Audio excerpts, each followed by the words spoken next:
I'm 65, and I avoid people now.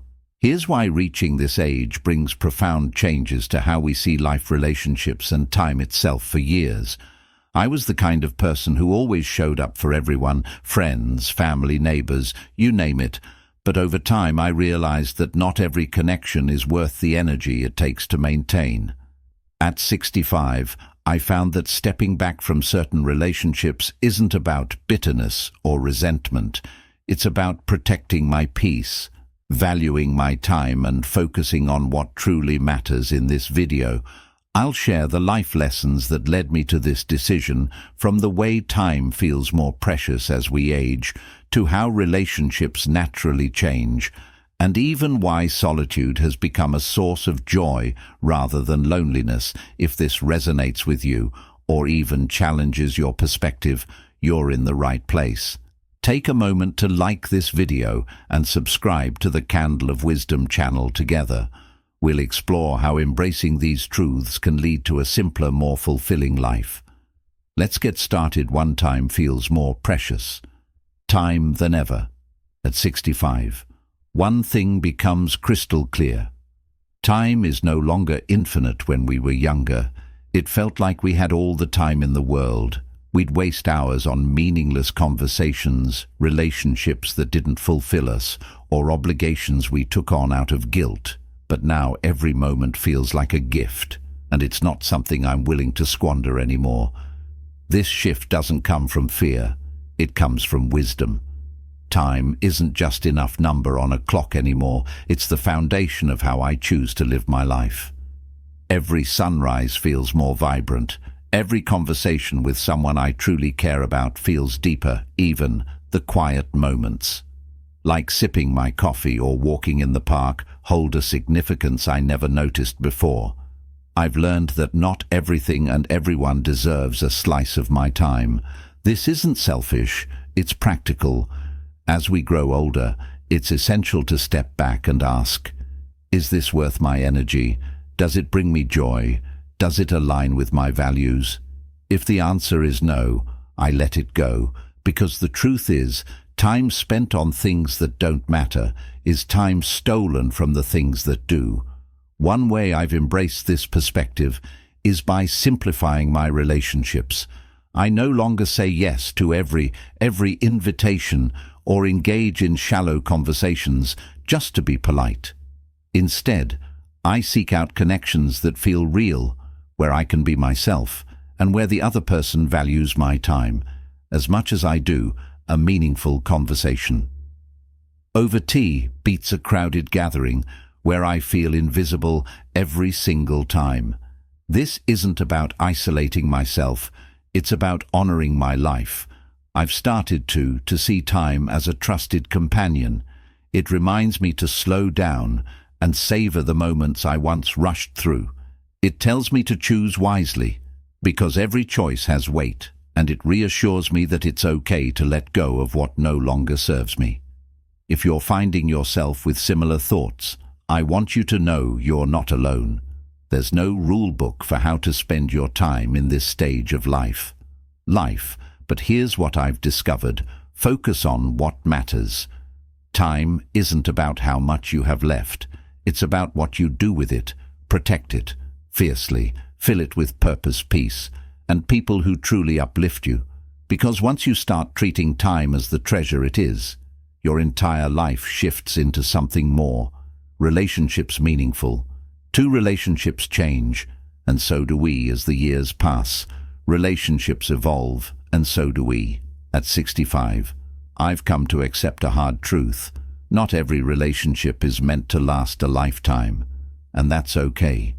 It's not a sign of failure, it's just life moving forward. When I was younger, I believed relationships required constant effort to maintain.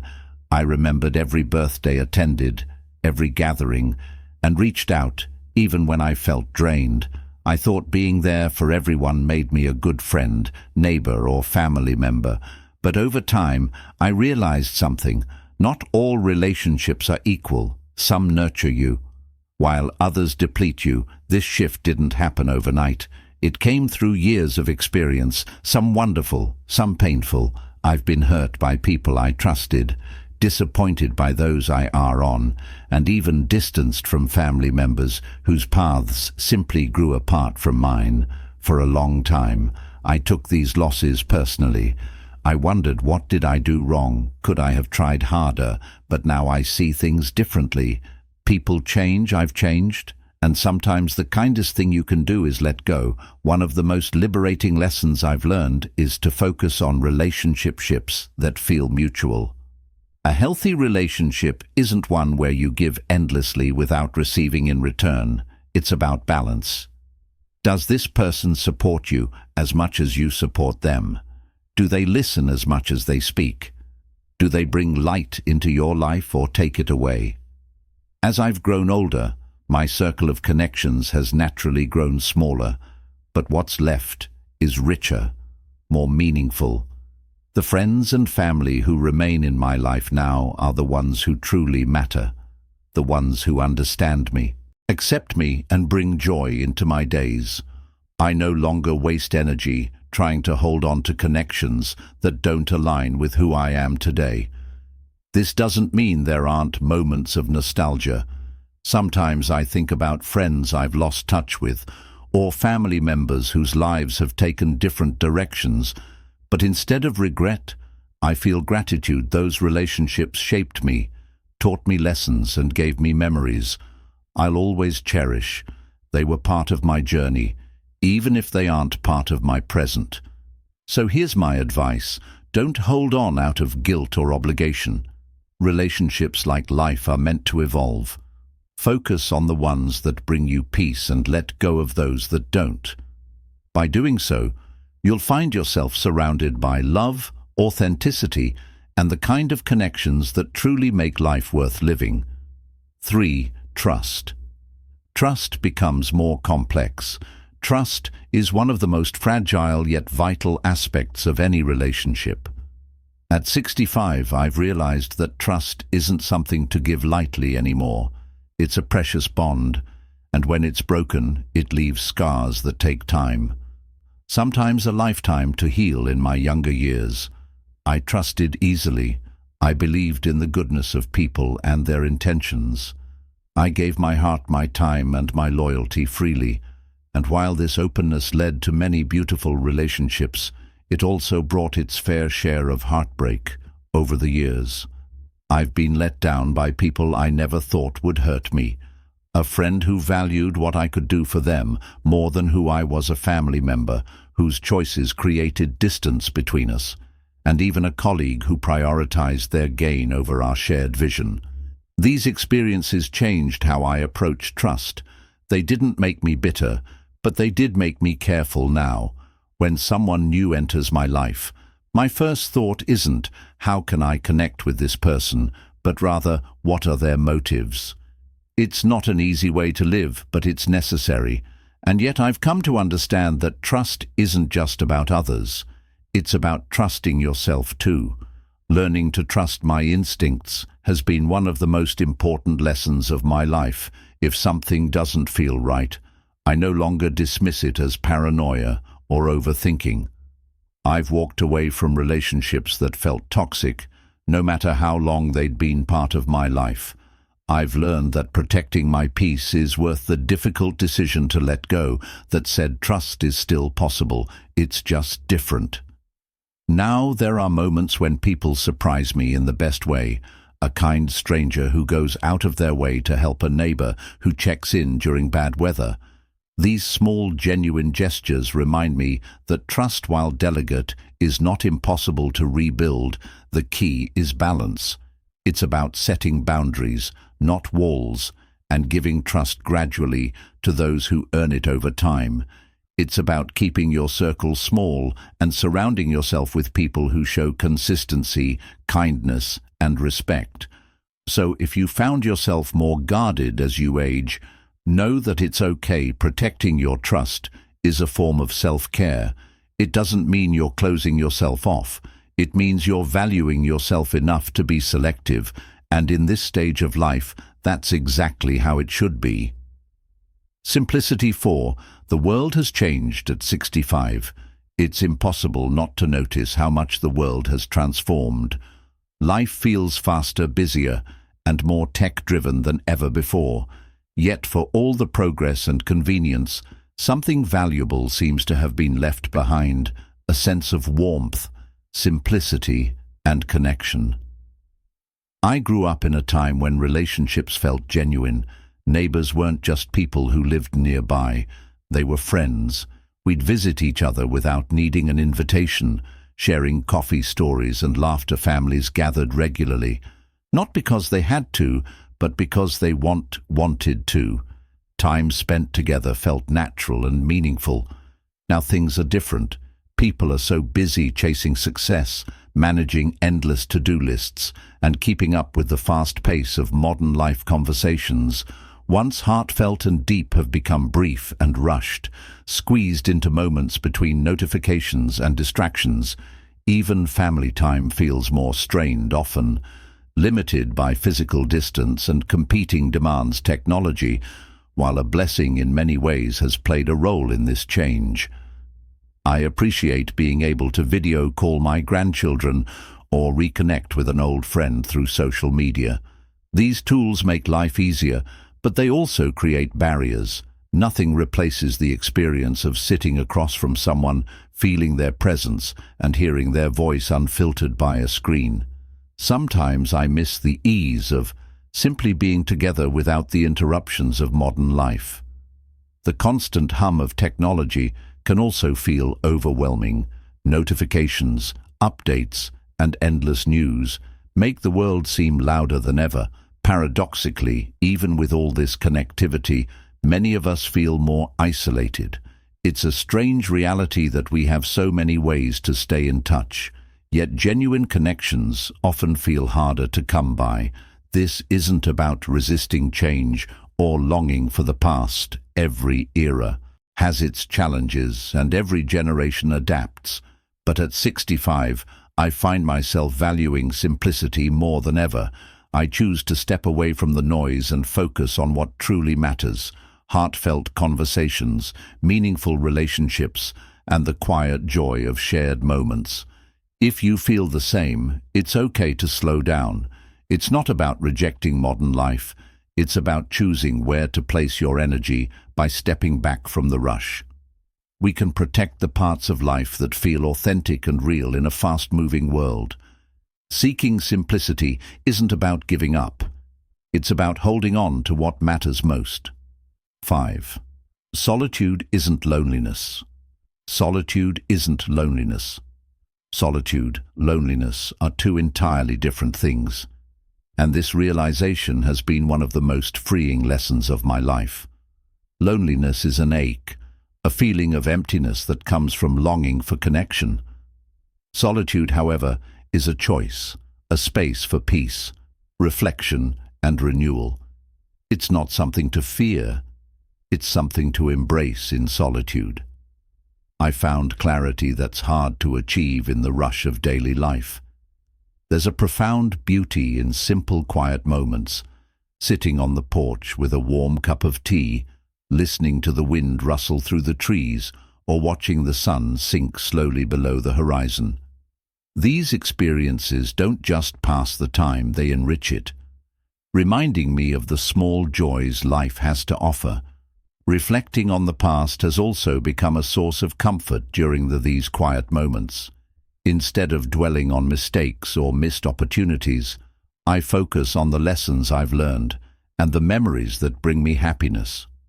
Solitude offers a space to look inward and make peace with the life I've lived, finding gratitude for the person I've become. That's not to say I've withdrawn from people. On the contrary, solitude has helped me appreciate my relationships even more. It's allowed me to focus on meaningful connections instead of maintaining relationships out of obligation or habit. When I spend time with loved ones, I'm present and engaged, savoring the moments we share. Solitude has also taught me to value myself.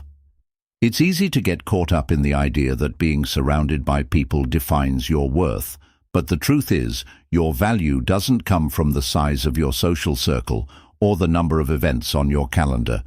It comes from within, from knowing who you are and what truly matters to you. If you've ever feared being alone, I encourage you to rethink that perspective. Solitude isn't a punishment. It's a gift. It's a chance to hear your own thoughts, to focus on what brings you peace, and to reconnect with yourself. The more you embrace it, the more you'll realize it's a source of strength and clarity. In the quiet of solitude, you can find balance and joy. You can let go of distractions and pressures, focusing instead on the life you want to live. It's not about isolation, it's about intention, and in those moments of stillness, you may discover a deeper sense of fulfillment than you ever thought possible. 6. Why I avoid people now. Why I avoid people avoiding people. People isn't about bitterness or resentment. It's about protecting my peace over the years. I've learned that not every connection is worth maintaining, and not every social obligation deserves my time or energy. This realization didn't come easily, but it has been one of the most important lessons of my life for much of my younger years. I believed in always being available. I wanted to be the person others could count on, the reliable friend, the helpful neighbor, the supportive family member, and while that brought me joy for a time, it also left me drained. I gave too much of myself to relationships that weren't mutual and situations that didn't align with my values. Life has a way of teaching us where to draw the line. Even if it takes decades, I've experienced moments where my kindness was taken for granted or my time was treated as if it had no value. I ignored red flags, thinking loyalty meant staying even when it chipped away at my happiness. But now I see things differently.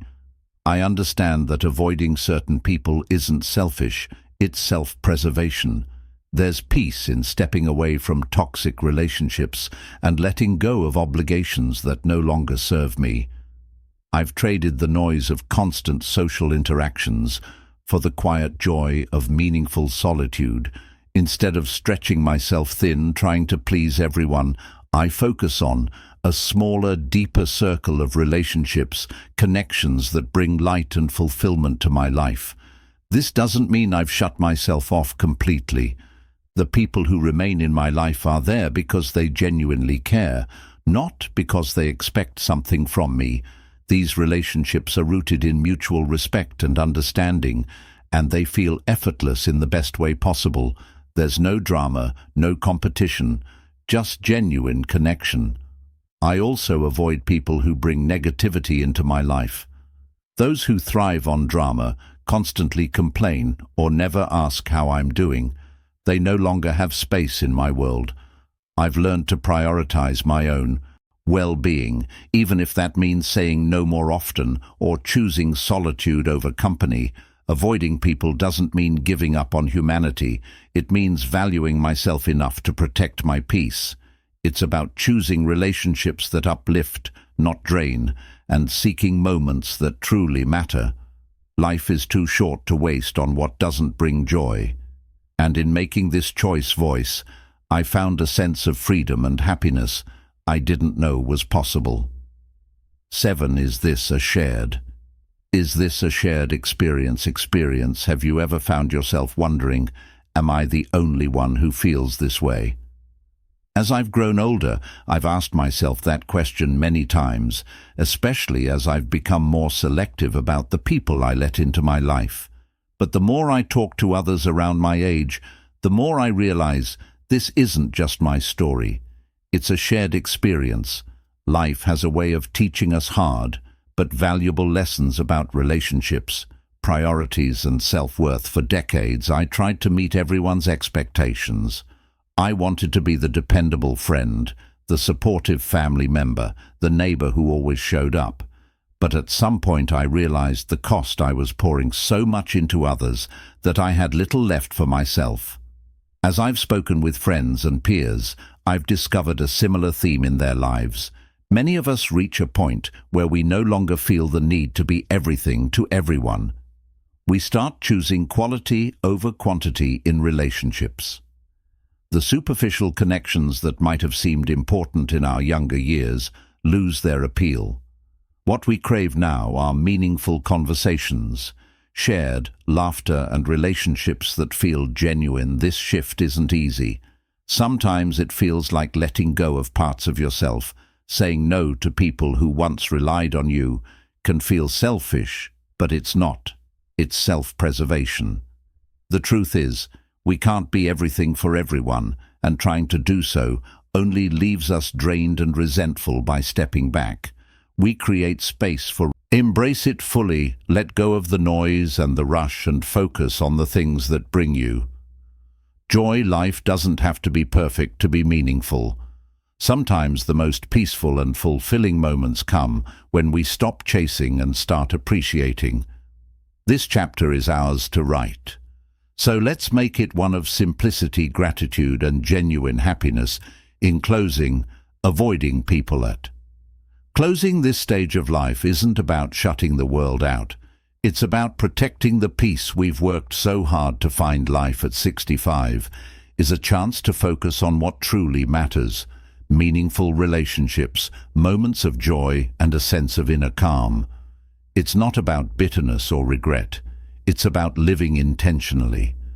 This chapter is a time to let go of toxic connections, unnecessary obligations, and the pressure to meet others' expectations. Instead, it's about embracing simplicity, authenticity, and gratitude. The journey has been filled with lessons, some painful but all valuable, leading to a place of clarity and fulfillment. If you've been feeling the same, remember that it's okay to choose peace over chaos. It's okay to prioritize yourself.